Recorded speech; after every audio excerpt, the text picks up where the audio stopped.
Vous, en tant que chef, alors vous nous avez entendu ce matin, on était, pour ceux qui n'étaient pas là, avec Nina Métayer, avec aussi un chef, M. Basset, bien connu ici sur l'île de Ré, sur l'importance de ce sel de l'île de Ré. C'est Florent Chaillot, vous entendez, la chanson de Cité des Loups et les saveurs de Parce qu'en plus d'être magnifique, ça va être bon, forcément. Et je teste et je vous en parle dans quelques minutes.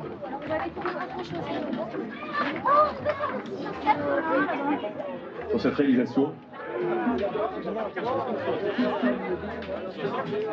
c'est ce que je disais, oui, c'est joli, mais c'est pas seulement joli, c'est très très bon. Vous allez voir ça. Oui, très joli. Ah oui, c'est très bon. C'est très américain. Oui, pareil.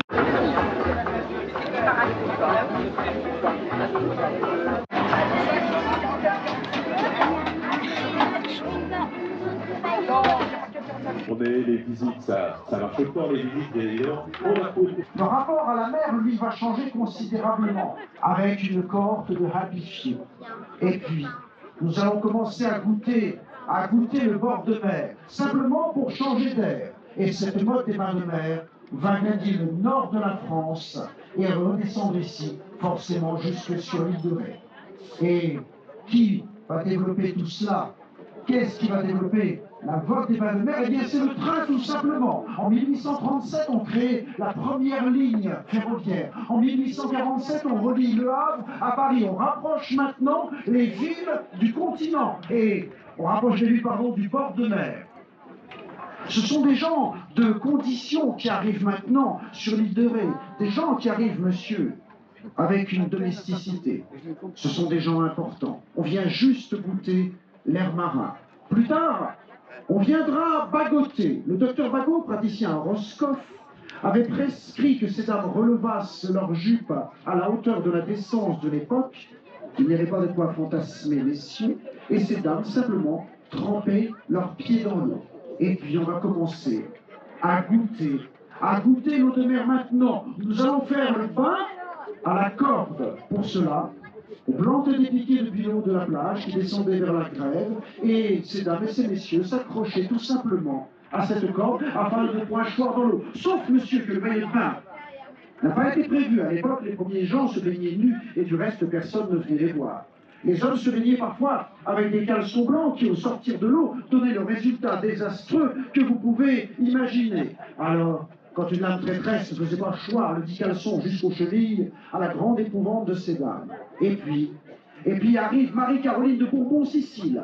Nous sommes en 1824, elle arrive à Dieppe, on va donner 21 coups de canon pour la baignade de la princesse, qui arrive avec son maillot de bain, sa tenue de bain, avec 7 pièces, des sandales, hors de question de se faire passer par des crabes, des bas, hors de question de voir des jambes nues, des jupons, une tunique et une charlotte, car les gens de condition autrefois ne sortaient jamais en cheveux. Il n'y avait que des gens de basse condition qui le faisaient.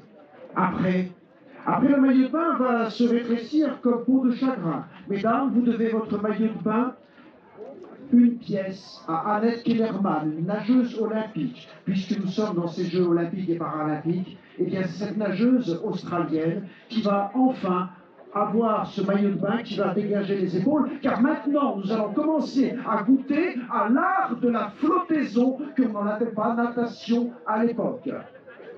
Et pour cela, ce sont des maîtres jurés baigneurs d'anciens marins qui souvent vont présenter les gens à l'onde afin de leur apprendre les mouvements de la flottaison. Attention, l'affaire est sérieuse.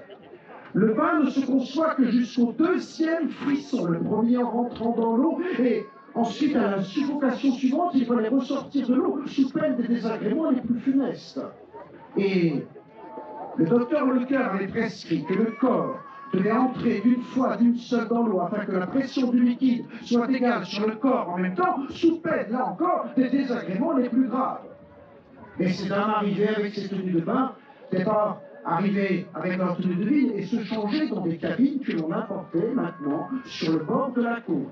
Des cabines que l'on roulait avec des charrettes, avec un escalier quelques degrés qui permettait, dirigé vers l'autre, que ces dames prissent leur bain le plus simplement du monde. Ensuite, le bain étant pris jusqu'au 2e frisson, les dames remontaient dans les cabines, prenaient une collation, se changeaient et hissaient un drapeau afin de faire montre que le bain maintenant était terminé. On remontait la charrette. Ah, le procédé est quelque peu fastidieux. On installera des toiles de tente qui feront office de cabine de bain afin que ces dames et ces messieurs puissent se changer à l'abri des regards, mais plus encore, et il en existe encore sur les plages, des cabines de bain. Des cabines de bain qui sont en bois et qui sont installées sur le domaine public maritime. Et ces cabines de bain, monsieur, sont en bois. Et vous le savez comme moi, monsieur, le bois sèche. Et le nœud dans la planche ne tient pas forcément. Alors il suffisait d'un doigt malin de pousser le nœud de la planche pour s'offrir un Judas et s'offrir à la dérobée, le changement de ces dames à la dérobée. Maintenant, le maillot de bain va se rétrécir encore comme peau de chagrin. Et c'est Jacques Heim qui va sortir un maillot de bain qui s'appellera Atome, c'est vous dire qu'il n'en reste plus grand-chose. Le scandale va venir par Louis Réard, qui est un styliste français, et qui va sortir un maillot de bain qui portera le nom d'un atoll, sur lequel il y a eu la 4e explosion atomique, l'atoll de Bikini. Le maillot de bain fait un tel scandale qu'aucun mannequin n'accepte de porter ce maillot de bain. Il fallut qu'une meneuse de revue le portât, qui avait l'habitude d'en montrer bien plus, et offrit au public à la piscine Molitor en 1946 ce premier maillot de bain, ce bikini où l'on voyait, madame, le nombril des dames. Quel érotisme! Seulement, ce que Louis Réard ne savait pas, c'est que le bikini existait depuis longtemps. Pour cela, il faut aller dans une villa en Sicile, regarder une mosaïque et voir que les dames, les romaines, se baignaient déjà avec un bikini, le soutien-gorge étant une bande de tissu. Le maillot de bain va se réduire comme peau de chagrin, la crise du textile passant par là, va bientôt perdre son haut et du bas.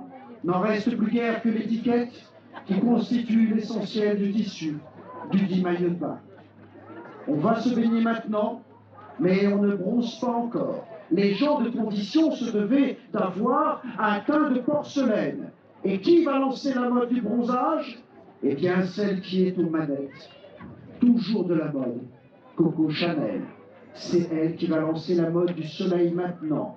Hélios, le soleil. On va profiter du soleil maintenant.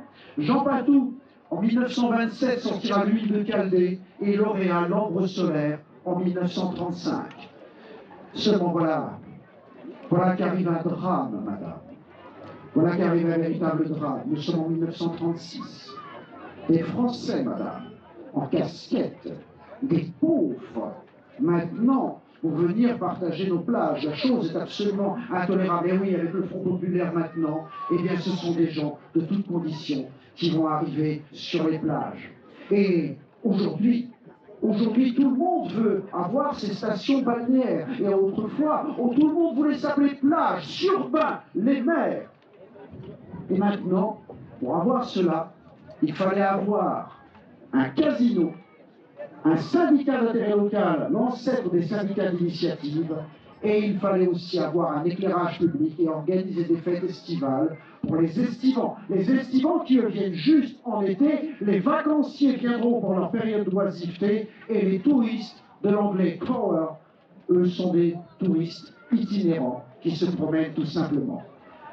Alors maintenant, les architectures vont changer. Vous les verrez peut-être sur l'île de Ré, comme on les voit aussi sur l'île de Léron, avec des gens qui arrivent et qui vont détonner par rapport aux constructions locales, qui, elles, se protégeaient du vent, car les maisons étaient basses.